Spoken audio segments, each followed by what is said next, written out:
السلام عليكم ورحمة الله وبركاته. صباح الفل والورد والياسمين. وحشتوني كتير كتير كتير. تعالوا نشوف النهاردة الفيديو فيه ايه. حاجات كتير قوي، واحدة واحدة بقى كده معايا. الاول بقى انزلي اضغطي على اللايك وتعالي نبدأ الفيديو. وطبعا لو انت لسه جديدة معانا في القناة ولسه ما اشتركتيش، تعالي اشتركي في القناة يلا عشان نبدأ الفيديو مع بعض. اول حاجة خالص بدأناها، انا كان عندي الطماطم اللي انتوا شايفينها من الفيديو اللي فات. كنت سبتها يوم يعني برضو تهدى شوية تطرى شوية. وقلت بقى ان انا ابدا ان انا اغسلها واقطعها. انا بقطعها كلها على بعضها ليه؟ يعني مثلا كتير هيقولوا لي ما بتقطعهاش على طول في الخلاط ليه وتضربيها. لما بقطعها بالشكل ده وبسيبها في الطبق ده بتنزل اي ميه فيها. بجد بجد بصوا ما بتاخدش بقى وقت في التسبيك، على طول بتلاقي الدنيا تمام. سبتها بقى شويه وقلت لا مفيش وقت بقى نطبخ. خدوا بالكم بقى القصه النهارده انا هحكي لكم واحده واحده كده، خليكم ماشيين معايا. انا جوزي بقى المفروض ان هو في دورة تدريبية، بقاله حوالي يعني يومين، هيقعد يومين هناك في القاهرة وكده. فانا خلاص قلت بقى النهارده بما انه مش موجود يلا بقى نعمل اي اكله بقى كده النهارده. وانا كمان كان نفسي في كشري مصري قوي، ما اكلتوش من زمان. فقلت خلاص النهارده بقى نستغل الموقف، كده كده هعمل صلصه، اعمل كشري مصري. ما هو انا كنت هعمل اي اكله فيها صلصه.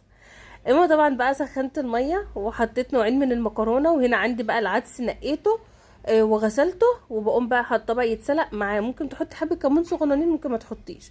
وحطيت ملح. وهسلق بقى المكرونه، وكمان هعمل رز.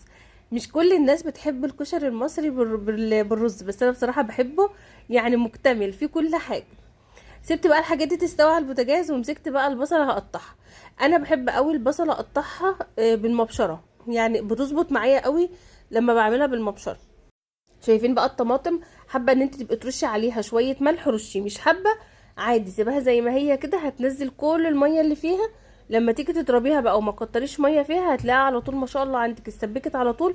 هتلاقي ان هي اصلا الطماطم حلوه قوي، يعني اليومين دول الطماطم بجد حلوه. هنا بقى كانت خلاص المكرونه اتسلقت، بحب اغسلها انزل منها اي نشويات.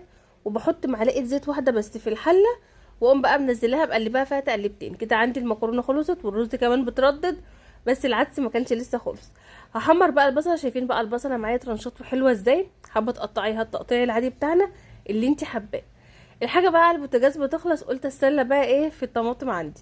ما خدتش مني وقت بجد والله. يعني انا كان نفسي قوي اجيب كميه زي دي كمان، بس انا قلت لا على مرحلتين، لان كده هيبقى كتير قوي على الخلاط.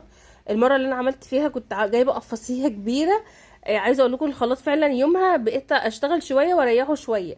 فقلت طب ليه، طب ما انا ممكن اقسم الدنيا شويه، مره اجيب اعمله. يعني مثلا اللي انا عاملاهم الوقت دول تقريبا 13 كيلو.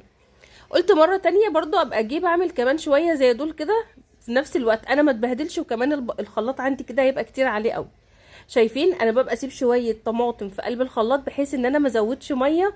لان الميه يا جماعه عايزه اقول لكم ان هي لا بتخلي الصلصه تغيب قوي عما بتتسبك. الصلصه بقى اللي انا هعينها دي لازم اصفيها. ما اعرفش ان انا اعينها من غير ما اصفيها. اما بقى مثلا لو انت بتعملي محشي على طول، او مثلا بتعملي اي حاجه على طول عادي ممكن ما تصفاش، لكن انا بدل هعينها لازم اصفيها. شايفين بقى الميه قد ايه نزلت؟ كل الميه دي كلها انا مش محتاجاها في اي حاجه طبعا الحمد لله يعني. خلاص بقى الطماطم عندي كانت خلصت. عايزه اقول لكم انها بهدلتني شويه عم صفيتها. بس مفيش حاجه صعبه والله، كل حاجه بتخلص وكل حاجه في ثانيه. الطماطم مش هعمل لها بصله ولا هعمل لها تومه ولا هعمل لها اي حاجه، مجرد بس هي الحله. شايفين بقى هنا التسبيكه بتاعتي دي انا ما كنت صفيتها. سبتها بقى تتسبك ورا البصل على طول. وهنا حطيت شويه زيت صغننين، وهحط بقى الطماطم بتاعتي كلها. هي الطماطم خدت حله وبعدين جبت حله كمان صغيره، بس كنت نقلت بقى كمان اللي في الصغير ده في الحله الكبيره. هسيبها بقى تتسبك مع نفسها، وهحط لها الملح بتاعها، ومش هكتر. حابه تحطي ملح، حابه ما انتش حابه يبقى حطي مع التسبيك. المهم بقى طبعا الاكل عندي خلص. ولادي قالوا احنا جعانين يا ماما. غرفت بقى الكشري. عايزه اقول لكم طعم الكشري كان تحفه والله العظيم بجد بامانه. الكشري كان طعمه تحفه. هنا بقى طبعا اول حاجه بغرفها الرز، وبعدين المكرونه، وبعدين بحط بقى الصلصه، وبعدين لا يا ربي بحط العدس الاول، وبعدين احط الصلصه، وبعدين بحط بقى البصل. الدقه بقى اللي انا عاملاها ديت، معلش انا مصورتهاش معاكم. الدقه ديت ميه العدس بقوم مصفياها، واقوم حاطه معاها بقى كمون وخل وليمون وملح وشويه فلفل اسمر. حابه تحطي بقى قرن فلفل حراق حطي، مش حابه انت براحتك.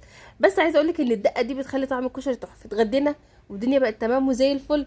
والمطبخ عندي غسلت كل حاجه عندي، والصلصه بقت تتسبك بقى، سايباها كده على نار هاديه تتسبك مع نفسها، وخلاص الدنيا تمام. والمطبخ بتاعي زي الفل، كان بقى ما عادش ورايا على فكره. الشقه برده كانت نظيفه وكل حاجه. وده بقى الاكل الباقي بتاعنا. بقوم بقى يعني فاهمين، بجيب بقى الرز الباقي وعليه المكرونه، وبرص الصينيه نفس رصه الكشري، وبعينها بالشكل ده لتاني يوم تستخدم.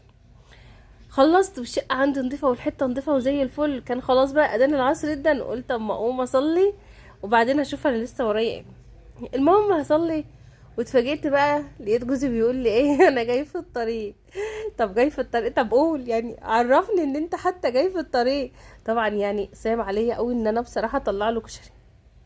يعني انتوا يرضيكوا يبقى جاي يا جماعه من سفر وبهدله وتعب وياكل كشري؟ لا طبعا، لا ما ينفعش.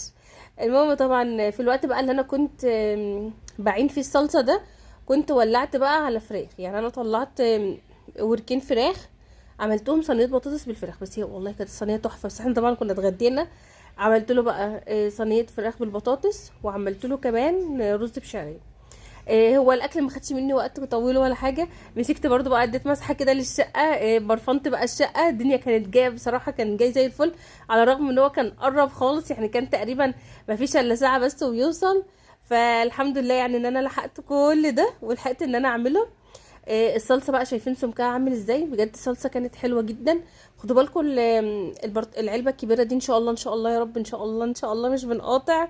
يعني حطيتها في علبه كبيره عشان دي تبقى ان شاء الله يوم العيد.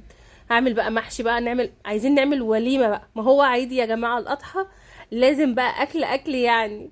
العلب بقى دي خلاص هحطها في الفريزر. وده كان الاكل بقى عندي خلص. الرز بشعريه وكمان صينيه الفراخ. هو اليوم يا جماعه يعني حصل فيه حاجات كتير، بس والله كل حاجه سهله، كل حاجه بسيطه. طبعا كنت حاطه لها فحم وكده. وده الفيديو بتاعي النهارده. يا رب يكون خفيف على قلوبكم، ويا رب يكون فيديوهاتي بجد بتعجبكم وبتستفادوا منها ولو حاجه بسيطه. نفسي دايما اقول لكم طاقه ايجابيه يا جماعه. نفسي دايما في فيديوهاتي تحسوا فيها بالتشجيع وبالنشاط. مفيش حاجه صعبه، مفيش حاجه والله اسمها تقيله. يا رب الفيديو يكون عجبكم. بحبكم في الله. مع السلامه.